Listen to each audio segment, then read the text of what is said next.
Well, good afternoon, everyone. Welcome to our nonprofit forum on capital and real estate readiness. This session is really laying the foundation for facility projects with nonprofit organizations. And I'm Erin Scott, the Director of Capacity Building and Community Knowledge at the Columbus Foundation. Forums like this one are a really important part of our capacity building strategy and our ongoing commitment to investing in both nonprofit organizations and all of you, the leaders doing the great work. We are recording this session and we'll be posting it on the YouTube channel that the Columbus Foundation runs. Today's session was really developed with all of you in mind. So perhaps owning your own building or building a building has been on your organization's radar for some time, or maybe you're just hoping to learn more about what's possible in the world of nonprofit real estate. Either way, you're in the right place, and we have the right experts to lead you through best practices. IFF is the gold standard on counseling nonprofit organizations on real estate acquisitions and developments. IFF is a sector building grantee of the Columbus Foundation due to its proven impact supporting nonprofits in Central Ohio. Before I hand it over to our experts presenting today, I have a few housekeeping items and I'd love to introduce them. If you hover your cursor over your name on the right-hand side of your screen where the panelists are listed, in that kind of column area, see if you can't change your name by clicking on the three dots that appear next to your name and then select Rename. Please list your first and last name and the organization that you're representing today. If you need translation services, please hover over the globe icon on the bottom right-hand side of the Zoom application. If you need live captions, please look at the black bar at the bottom right-hand corner of your screen. Three dots in the bottom right-hand corner will lead you to the captioning options, which you can adjust according to your preference. Today is webinar style, so throughout the forum, if you have content-related questions, you can use the Q&A box. We will do our best to address your questions live, and you can either upvote other participants' questions if you have the same question as someone else. If you have any technical issues, such as volume or captioning, please let us know and we will do our best to assist you. You're also welcome to share feedback for the presenters in the Q&A. Finally, at the end of the forum, you'll see a survey pop up on your screen.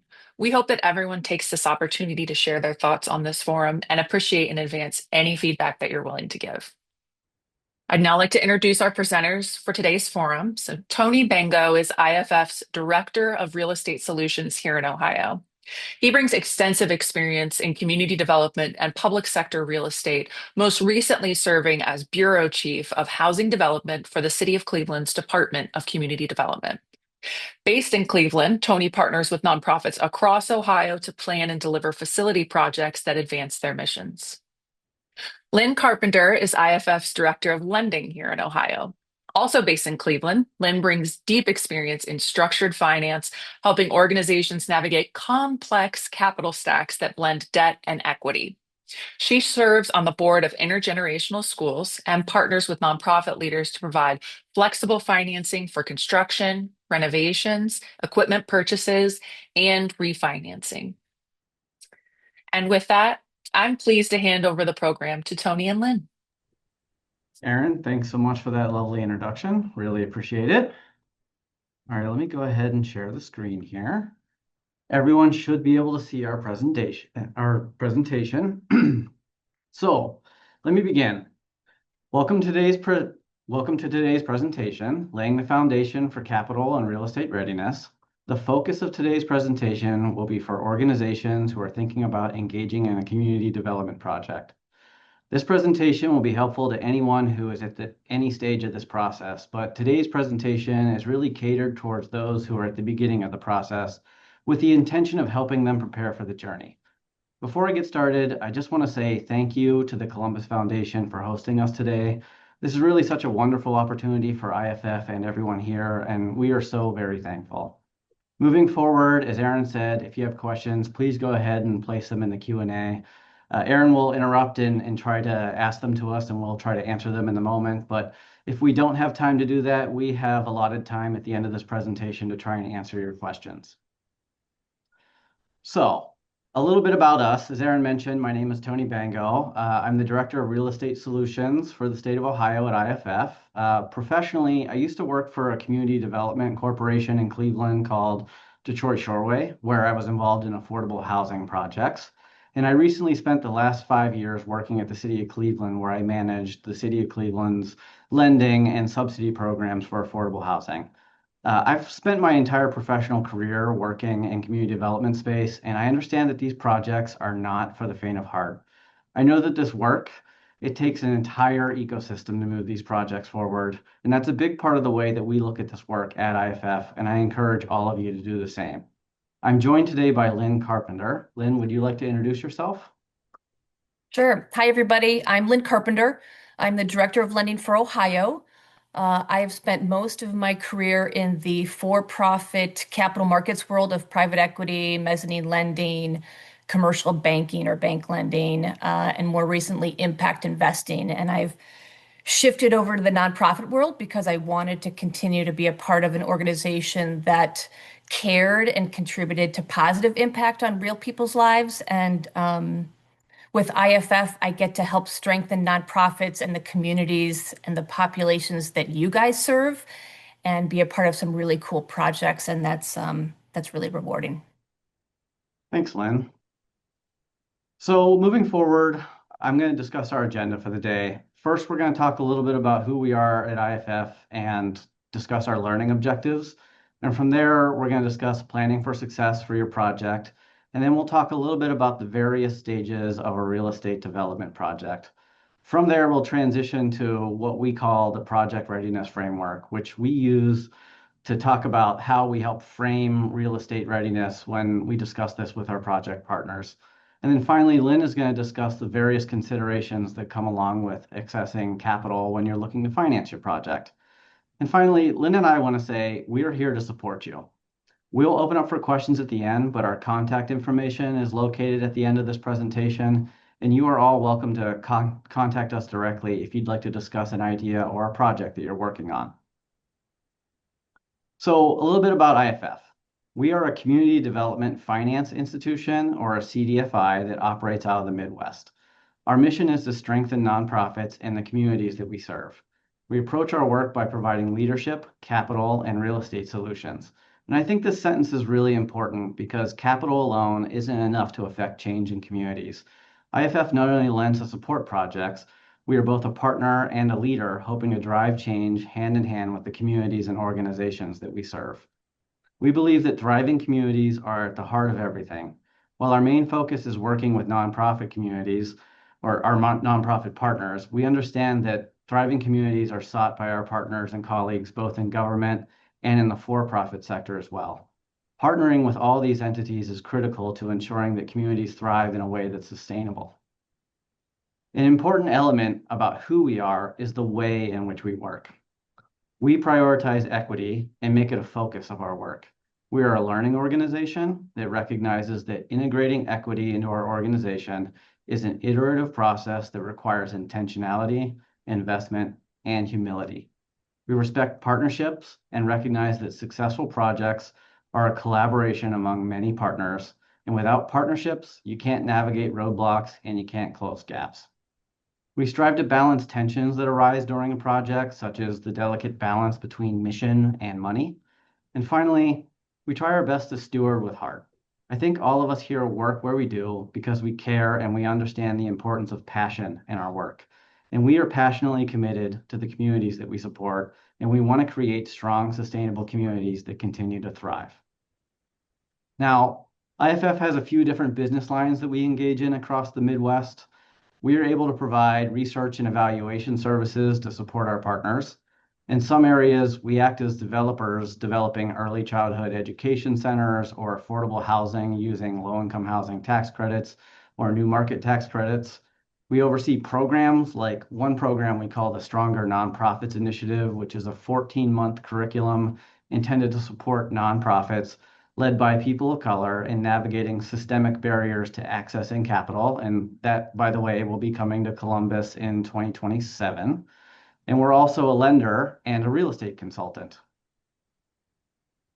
In our real estate solutions team, which I oversee in Ohio, we are a thought partner. We help our partners plan and execute community development projects. We offer real estate expertise and technical assistance, and we can assist with feasibility analysis, pre-development services, and oversight in design and construction. As an organization, we've worked across a number of sectors, including early childhood education, arts and culture, healthy foods, social services, affordable housing, and we're able to bring together the real estate pieces like capital, the business plan, and operations, all to make things work for our client. Now, I want to note that the technical assistance we provide is about meeting people where they're at and listening to them about their projects, talking to them about their goals for their organization and their community, and exploring what that looks like for a facility project. From there, it usually means exploring how that would look from a feasibility perspective, but this could also involve exploring individual real estate problems that pop up in the daily life when operating a nonprofit organization. And I know all of you know what I'm talking about when I say that. And I want to say that we're working with the Columbus Foundation to provide free technical assistance and subsidized contractual work for nonprofits in the city of Columbus. And in terms of our lending operations, Lynn, would you like to share a little bit about what we offer? So I'm a part of our capital solutions team. We provide loans to nonprofits and community organizations that are often underserved and overlooked by traditional lenders. Our team provides flexible, affordable loans that range anywhere from $10,000 to $6.5 million for kind of all things real estate. So purchases, construction, renovations, and we'll also do some equipment loans. So we'll provide bridge loans for grants, bridge loans for pledges from capital campaigns where maybe the capital isn't expected to come in for another 1, 2, 3 years or more after a project has started. So, for example, we provided a bridge loan to a theater in Cleveland. They conducted a 5-year capital campaign. They raised about $5 million in pledges, but those pledges weren't expected to come in until 3 years down the road. So we provided a bridge loan that provided the capital so they could start their project immediately, right? So pledges are great, but they don't really help the organization's immediate cash needs or their ability to start renovations or start that construction and improve their space immediately. We also provide long-term loans, so typically 15 or 20-year terms. The idea with that is so long as an organization is performing and paying their loans, they don't need to worry about refinancing or new approvals. We don't underwrite to collateral. We really underwrite to impact and cash flow. We don't require appraisals, and relative to traditional commercial banks, we require typically less cash at close, so sometimes as little as 5% of the project or 5% of an appraisal, although we don't require appraisals. And really, that helps preserve an organization's cash for liquidity and other things. So, as an example, we provided about $800,000 approval and a 15-year term loan for a Columbus Community Resource Center to acquire an adjacent building. No appraisal was required. We didn't require 20% down, no prepayment penalties, and no financial covenants. We also have some loan programs. So we have flex loans, which are typically loans that are under $50,000. They have a lower due diligence hurdle and a faster approval process. We also have an arts and culture loan fund, and we have affordable housing loans. Lastly, we also support transaction structures that include new market tax credits, historic tax credits, and tax increment financing.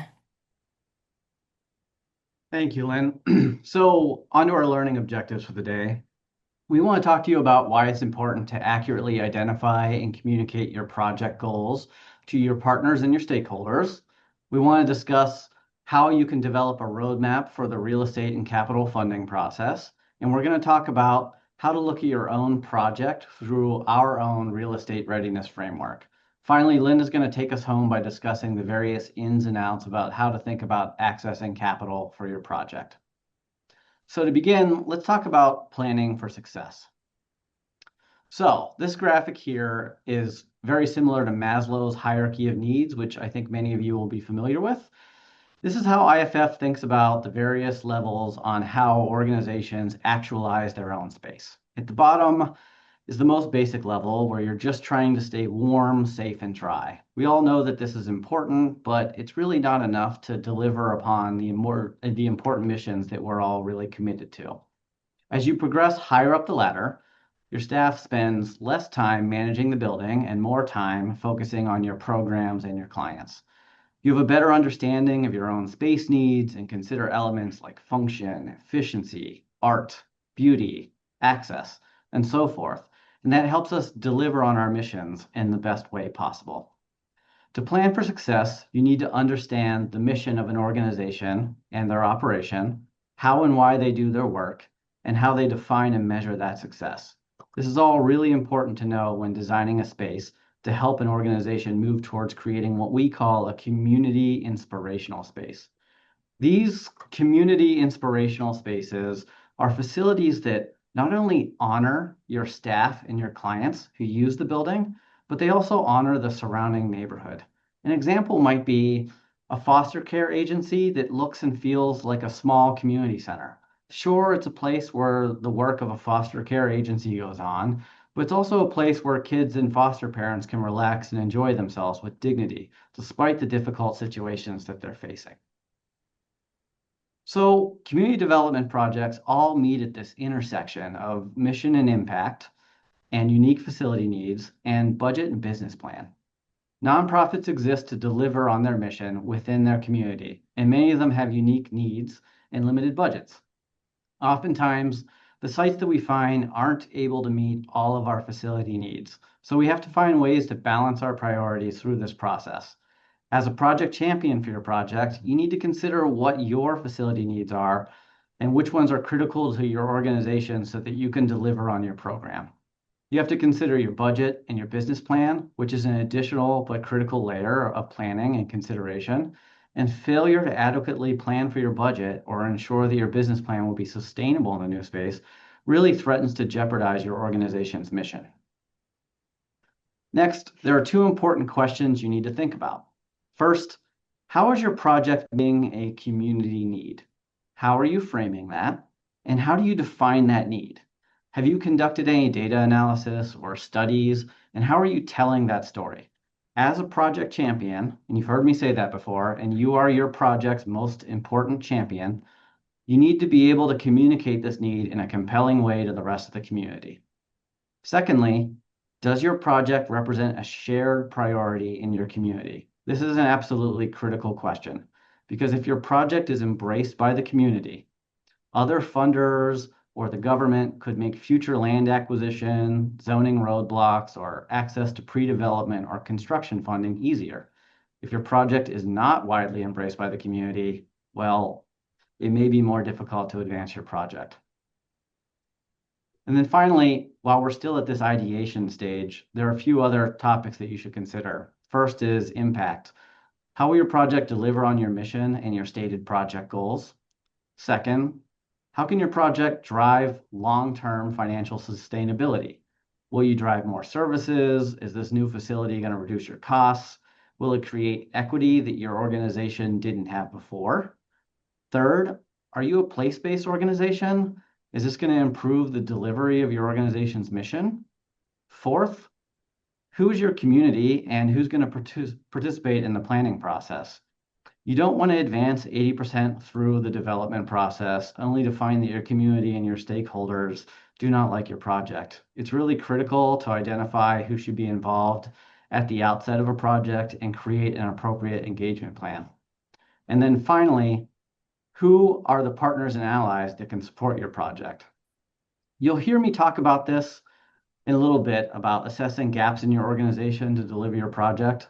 These partners can help support you in those various gaps, and you have to identify those partners and align them with the gaps, and they're really absolutely critical to helping make sure things move forward in a smooth manner.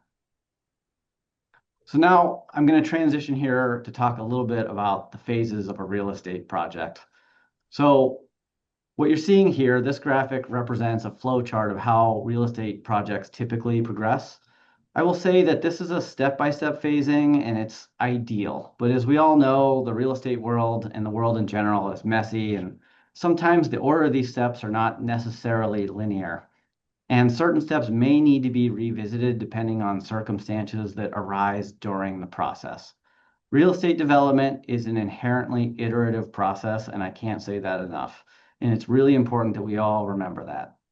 As you advance your project, you may learn new things that cause you to have to revisit previous steps. And while that may be frustrating at times, this is all part of the process. Careful planning can help you avoid some of these scenarios, but it's impossible to foresee every bump in the road. So the first step that I'm going to talk about in this process is the feasibility stage. Feasibility is about determining what is the most appropriate project for your organization before you really start investing significant time and capital into the project. First, you need to define what your project parameters are like. For instance, how is this space going to impact your mission or serve your clients and community? What need will this facility meet? What are your space needs? Do you have any unique facility conditions that need to be met? What's your business plan? Where do you want your site to be located? Are you going to be leasing or buying? These are all important questions, and they are going to help you understand the cost implications of your project and the effect that it may have on your bottom line. From there, you need to identify what kind of financial sources can be available to help you finance the project. Is there public funding available? Is your project eligible for a source of funding like new markets tax credits or opportunity zones? Are there grants or other philanthropic support available to your project? Can you support debt? Can you engage in a capital campaign? If you can't identify enough sources, you may have to consider a smaller or a more simple project. And finally, you need to identify next steps in the project, like who's going to be the engaged decision maker for your project. This is not just within your community, but it's also on your development team. And you also need to ask yourself, what criteria are you making decisions based on? In other words, what are your priorities? If your goal is to make your facility more accessible to your clients, you might choose buildings that have better access to transit or are easier to build ADA accessible features. But sometimes these decisions compete with each other. If accessibility is important, but accessibility makes your project more costly, you may have to revisit other decisions to try and make your project a reality. Are there ways that you can reduce your costs or raise additional funds to try and support your accessibility needs? Is an example. So now we're going to move on and talk a little bit about the site search process. So before you begin on a site search, your team and your board need to be aligned on the following things. The first is project budget. Now, your project budget is really based on the size of the property and informed by assumptions that you've made about how expensive construction will be. This is really going to guide the type and the size of the property that you're looking for. The second thing you need to be aligned on is your operating budget. Now, these are estimates through feasibility that you've made about your annual operating budget, considering what you think the new facility impacts will be on your program revenue and your expenses relative to what you're currently paying in your existing facility. And remember, your occupancy costs will change when you relocate to this new space, and this oftentimes may actually be tied to a project goal that you had in the first place. And the third thing you need to be aligned on are potential capital sources of funding. Some of these sources of funding are tied to locations like neighborhoods, cities, or census tracts. Are those sources of funding critical to the success of your project? And if that's the case, it's going to really limit the geographic boundaries of your site search. So when thinking about your site search, you also need to be aligned on your space needs. Another way of thinking about that is exactly how many rooms and square footage does your organization need, right? And type of amenities within the building. That means you should be thinking about things like, do you serve a place-based mission that should be guiding your property search criteria? How big of a space do you need, and is that negotiable at all? Are there other important factors like building type or parking availability, access to transportation, proximity to other service providers or partner organizations? These are all things that are really critical when thinking about your site search that can make each site search a unique experience. Thinking back to what I said earlier about feasibility, what if you're an organization that has historically served a population from a single location for 70 years, but during the course of that time, the neighborhood that you're located in has changed? Now you realize that the population that you serve is largely located on the other side of town, and you're considering moving to be closer to the people that you serve. That might make a lot of sense on the front end, but you also recognize that the delivery of your mission is also reliant on partnerships with other nonprofit organizations, and the areas where your clients live appear to be a desert for those nonprofit organizations as well. So there's an inherent trade-off in this scenario, right? You can live closer to your clients, but be further away from the critical partners that you rely on to serve those clients. Or you can stay where you are and your clients will bear the burden of having to travel to you for services, which we all know can be really problematic in a lot of cases.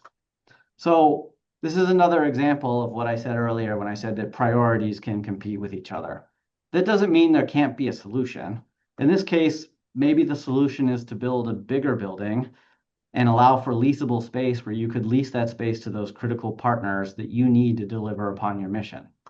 Now, this would send you back to the feasibility phase and would also mean that you would require a larger tent of partners to complete this project, as the project would become inherently more expensive and more complicated. But there is still the possibility to make this happen and meet all of your goals.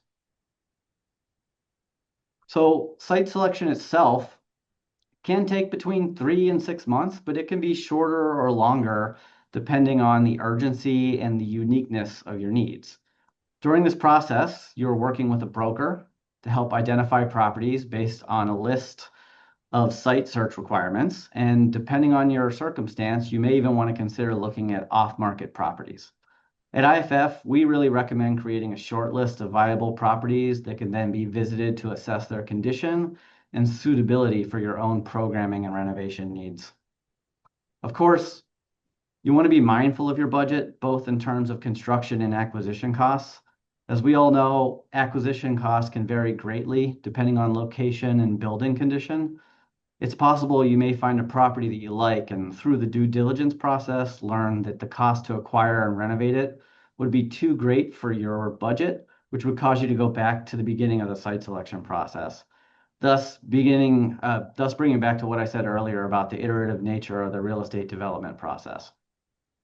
So in terms of real estate readiness for site selection, you're going to need to engage an attorney to help you with lease negotiations and your purchase and sale contracts, as well as understanding the zoning of your property and whether or not that this is compliant with what you want to do there. You don't want to buy a property that is not zoned with your current use, especially if you don't know that there's the willpower to rezone it or the ability to rezone it.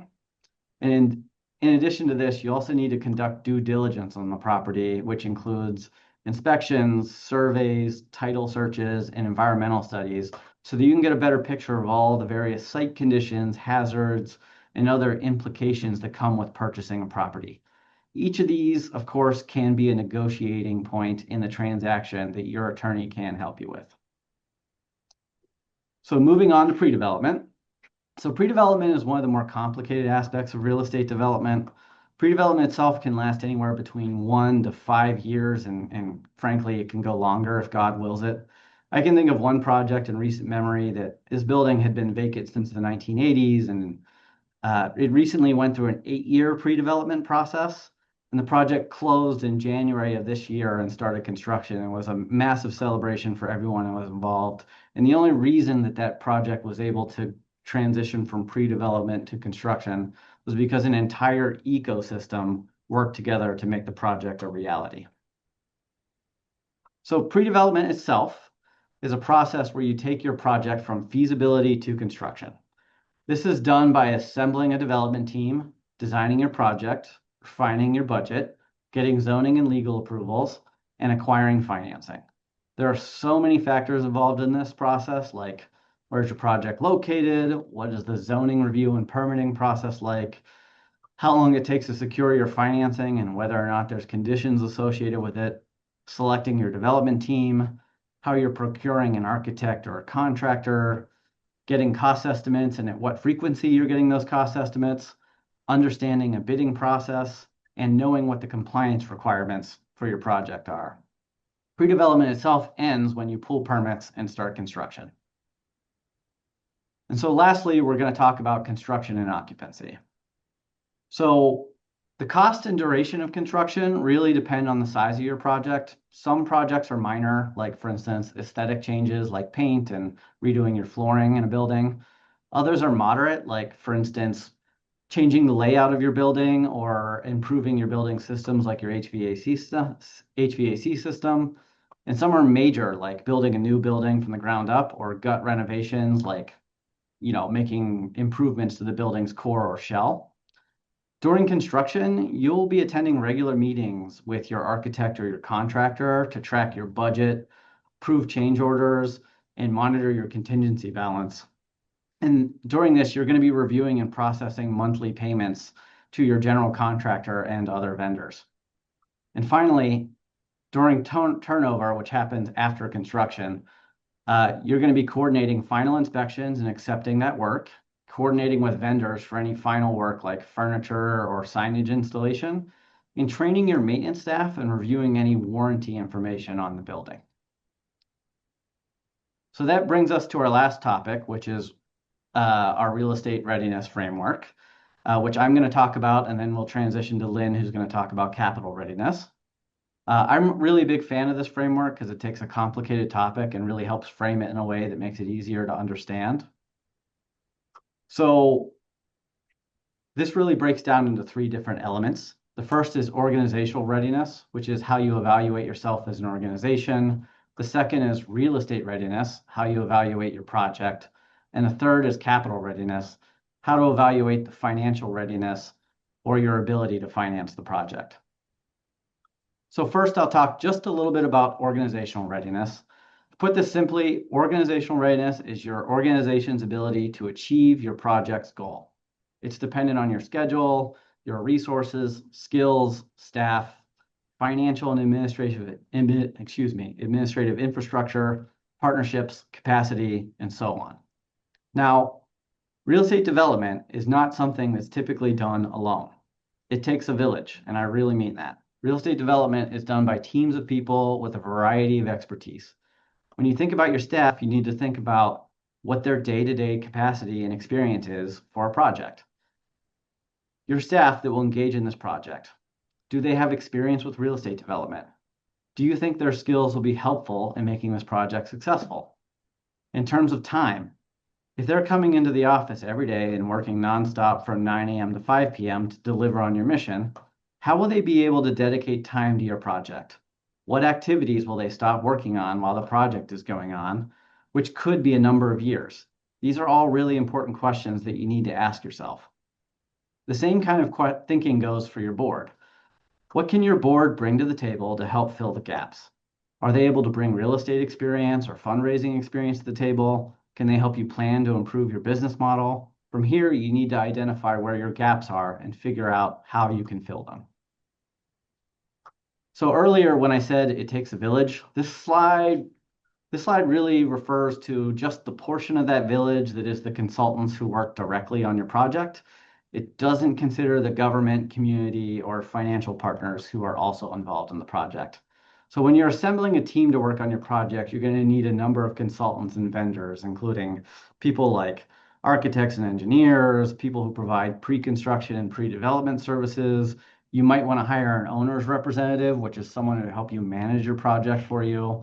You're going to need a general contractor to build the project, and there are people who provide environmental consulting, geotech studies, surveyors, and then there's a host of vendors that can help you with like security services, furniture, and so forth. So we'll talk now a little bit about real estate readiness. This is really the exercise of understanding your site or your project.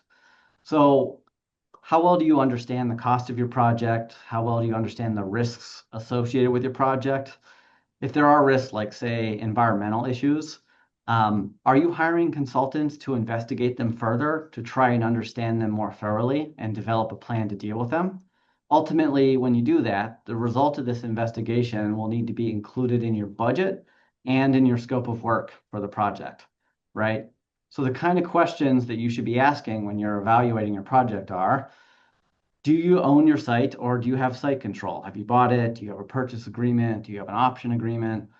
Do you know your zoning or does your project require a zoning change? Have you selected an architect or begun the design of your project? Do you have a cost estimate? Have you selected a contractor? Have you received a building permit? And so forth. A key portion of this really is understanding your schedule and knowing what development milestone you're at along the process. The development of your project is a step-by-step process, and being able to identify where you are, what step is next, and where you're going in the journey is critical not just to your organization, but also to your community, your partners, and your stakeholders, because it will instill confidence that this project can be successful. So at this point, I'm going to transition to Lynn, who's going to talk a little bit about capital readiness. All right, so right, capital alone it's not enough. Successful access to capital and the deployment of that capital is really built on top of what Tony just touched on, right? Organizational readiness. Do you have the team, the resources, the skills, and the capacity? Real estate readiness. Do you have a defined shovel-ready project with the necessary parts and pieces in place? And then capital readiness, how are you going to fund the project? Can you fund it from available or existing resources, or do you need to raise capital to bridge any grants, bridge any pledges, or plug any holes? So capital readiness, it does not exist in isolation. And part of my job is really to evaluate an entity's organizational and project readiness in addition to your capital readiness. All right, so what is capital readiness? It's essentially your organization's ability to successfully seek, secure, and then repay that borrowed capital. So it's going to require clearly defined project costs, right? What are the specific uses of the capital? Do you need to fund for pre-development costs? How much cash or investments do you have on hand or have been raised to execute or to begin a project? And if capital has been raised, what form, right? Is it grants? Is it grants that come midway or at the completion of a project? Are they pledges of capital, which might be time phased? So therefore, are you going to need a bridge loan to bridge the actual receipts of those grants or pledges? Or is a longer term loan going to be needed to fill any gaps? All right, so the financing needs of nonprofits, this is probably well known to all of you, but what are some of the common needs for capital? Right, as Tony mentioned, there are funding needs for pre-development costs, right? Nonprofits often need financial assistance to fund the costs that are incurred in advance of the actual construction or renovation, things like, right, zoning inspections, testing, engaging the development team, the architect, the contractor, and pulling permits. And right, the construction costs of a new facility or the renovation costs of an existing facility, the hard and the soft costs that are associated with that. The purchase of a new building, the purchase of furniture, equipment, vehicles, and working capital. So, right, there are varying kinds of loans that fit the capital needs and the timeline of that need, right? So there are pre-development loans for pre-development costs. These typically get paid off at construction. There are bridge loans that I mentioned that can bridge pledges, they can bridge grants, they can bridge contracts, and then there are long-term loans and lines of credit. And lines of credit are usually used for things like working capital or for capital for day-to-day operations. All right, so what are some of the possible sources of funding? You're going to want to start internally with your strengths. Do you have cash on hand? Do you have investments on hand? Do you have fundraising capabilities and the capacity? Do you have borrowing capacity? So do you have surpluses or do you have contracts or a means to repay that borrowed debt. And you have relationships with funding organizations, or at least with advisors who can have relationships with those funding organizations, right? Some sources of capital are going to include financial institutions, right? Commercial banks, the Huntingtons, the Key Banks, the CF Banks of the world, CDFIs, so folks like us at IFF, but there's also Finance Fund, the Ohio Capital Finance Corporation, as well as government funding. Governments often provide grants. They provide forgivable grants and or they might provide very favorable loans. So either local, state, or federal programs. And then foundations, right? Columbus Foundation might provide grants. They might provide PRIs or program-related investments. There are family offices and philanthropy. And as we've mentioned, there are also what I'll call sort of specialized structures, the new market tax credits, historic tax credits, TIFs, or tax increment financing. So I recently had a conversation with an existing borrower. They're a Columbus charter school, and they're exploring a $10 million addition and renovation. And right, like most nonprofits, they're very mindful about trying to limit the amount of debt. And they also have a pretty long-term time frame. So they're kind of looking 3 to 5 years out, which is great. So they're planning and they're strategizing how to best accomplish this. So we've put them in touch with an advisor who can help them evaluate whether a new market tax credit structure might be a viable path for their project. This school happens to be located in a deep distress census tract, which is generally pretty favorable for new market tax credit structures and those that invest in new market tax credit structures. So these are all pieces of things to think about. Okay, so before you want to take on debt or actually even have any of the conversations, it's helpful for you to understand what lenders are looking for, right? First and foremost, we're looking at your repayment capacity. How much of a loan can you handle alongside any other existing obligations you might have, other debt, or other obligations that you need to repay? Right. Second, we're going to look at your mission impact. Is this project going to help you and your organization's mission and the programming of that mission? Third, we're going to look at your long-term sustainability. Can your organization repay the loan while also remaining financially stable for the long term? All right, so what does that mean? Lenders are going to evaluate cash flow, right? It's the primary driver. It's what allows your organization to service that debt going forward. So to understand the cash flows, we're going to look at your historical financials. We're probably going to look at the last three years because that's going to provide an indication of what an organization can do going forward. Just an indication, not everything. We're going to look at the feasibility of the project. Is there a specific executable plan in place and are all the pieces pulled together? And then probably the most important and sometimes overlooked aspect is leadership and governance, and that includes your capacity and your skills, again, to execute on a project. There's actually an interesting project that we're looking at right now in Cleveland. It's a brownfield project. The organization has approached us to help fill a funding gap. The executive director is doing everything, literally everything, and really doesn't have the capacity or frankly the experience to run the organization and pull this real estate project together. He's an amazing creative. He's an amazing executive director, but he really needs to build out his team of real estate professionals in order to really take this project from a concept to reality.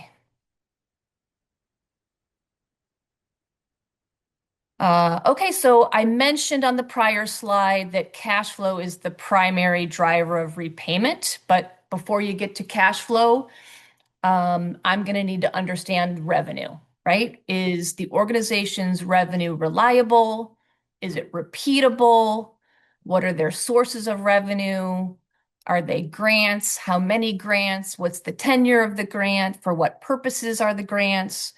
Is there philanthropy or contributions? And what does that look like kind of year over year? But essentially, what I'm kind of looking at is any of this funding at risk? And if it is it replaceable? Right? So then I'm going to look at expenses. Are they reasonable? Are they based on history? Do they include any added or eliminated costs as a result of the project? Right? So that's going to get you down to sort of the surplus or deficit. If there are deficits, why? Um, are there add backs? Are there things like you were paying rent for a leased space, but you're now going to own, so we can add that back because you're no longer going to be paying that rent? Are there one-time expenses that maybe you ran through your P&L that had to do with pre-development costs? So they're one time, they're not ongoing expenses related to operating your organization, and things like depreciation. So there are a bunch of things that can be added back to show historic cash flow and therefore the ability to repay a loan. And then what's the balance sheet health? Is there cash? Are there investments? Are there net assets? Are they restricted? Are they unrestricted? Have they been increasing or decreasing over time, and why? And then there's ultimately liquidity. Really, it's just kind of looking at, is there accessible cash or investments to help fund any operational deficits if need be? So the bottom line is, right, all successful projects are going to move through the phases from feasibility through occupancy. It's never a straight line. It is always an iterative process. And readiness really has multiple dimensions. Capital alone isn't enough. It must include an organization's skills, their capacity to successfully execute a feasible and actionable real estate plan. Cash flow drives what's possible. Again, it's not just accessing capital, it's much more than that. It's using the capital to expand and sustain your impact for the people and the communities you guys are serving for many, many years to come. Tony and I really want to thank you for spending your lunch with us today. We're happy to try and answer any questions. Thank you so much, Lynn, and thank you, Tony. I know we just threw a lot at everyone, but there is a Q&A box at the bottom of your screen. If you move your cursor down, almost to the place where you click leave, there's a question mark with a square around it. If you click on that, you can enter a question in there.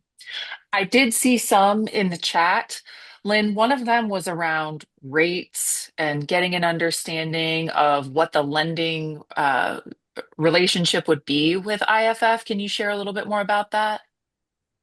Yeah, so rates are going to depend on the term of the loan. So right now, our rates are based on our capital cost. Right now, I think they're 7.25% for a 15-year loan, 15-year term. They increase slightly. And that's for a secured loan, so we take a first mortgage. If it's unsecured, they're higher, and if it's a longer term, it's slightly higher. Um, what was the other question? Sorry. I think you answered Was there it. more That to was that? Okay, great. sorry. Well, someone had asked, is it market based or how it is that you They're really determine? based on our own cost of capital.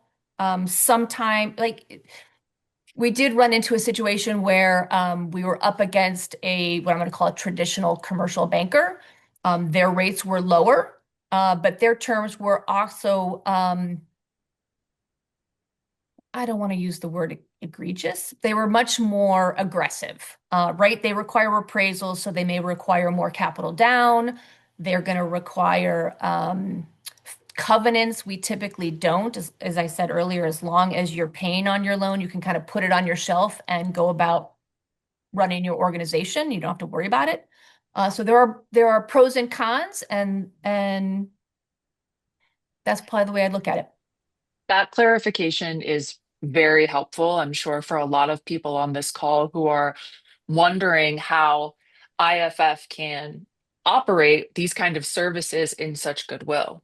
And I just want to remind everyone on the call that they're a 501(c)(3) too. They have funding from the Columbus Foundation to do this great work. So they're a good faith operator of all of this advisory capacity that they're sharing today.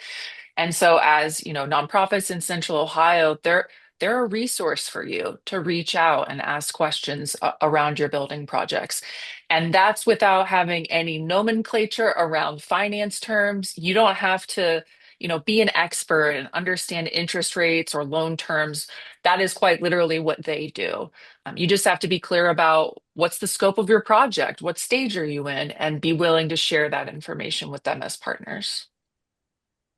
Yeah, we're here to help, right? Like the organization that had a better term sheet from a commercial lender, awesome. I think that's great. There's no harm, no foul. We just want you guys to be successful. Yeah, Aaron and Lynn, thanks for saying that. Yeah, we're happy to workshop any type of scenario you're thinking of. And you really shouldn't feel like there's any type of barrier to reaching out to us if you just want to talk. Someone asked in the Q&A, are there penalties for paying early? There are not no prepayment penalties.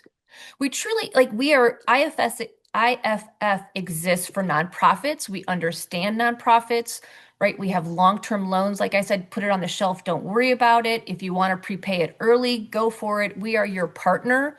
And again, just trying to help contribute to your success. We all win, right? When our communities and our nonprofits do good work, we all win. It's so important that we took the time to work together on this forum because this was also an opportunity for us to just get the IFF name out there. And for us as the Columbus Foundation to say, this is a grantee of ours. There are a lot of predatory institutions out there that are looking for opportunities to make money on leaders like you who have goodwill and are doing good work in the community. And IFF is mission driven. That's why, we're partnering with them on this forum today and why we're promoting their services. Exactly. Well said. Are there any other open questions? If not, I'm happy to move to the wrap up. Tony and Lynn, did you have anything else you wanted to add? Nothing here. Just thank you for being with us today. Appreciate it. If we can be of Yeah, help, please reach out. yeah, just echoing Lynn's comments. Really happy to be here. Really, really, Aaron, thank you for this opportunity. And our contact information is on the screen. We are a resource to everyone here on this call, and we would be delighted to talk to you about anything real estate or finance related. Just please reach out. Yes. And you can always reach out to me, Scott at columbusfoundation.org. If you're feeling tentative about reaching out to IFF, I'd be happy to share even more information. Maybe you're not quite there yet. But thank you again to Tony and Lynn for sharing your expertise. This is such an important topic, and this was so informative. Thank you so much for spending the day with us or spending the lunch hour with us.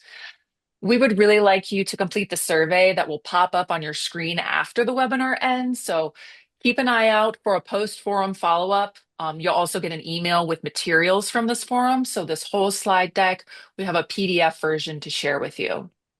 The session will also be posted on our YouTube channel in the next few days. So feel free to explore the existing recordings of previous nonprofit forums on the Columbus Foundation's YouTube channel.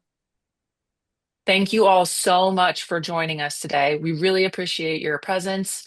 Take care and continue doing the good work you do in the community.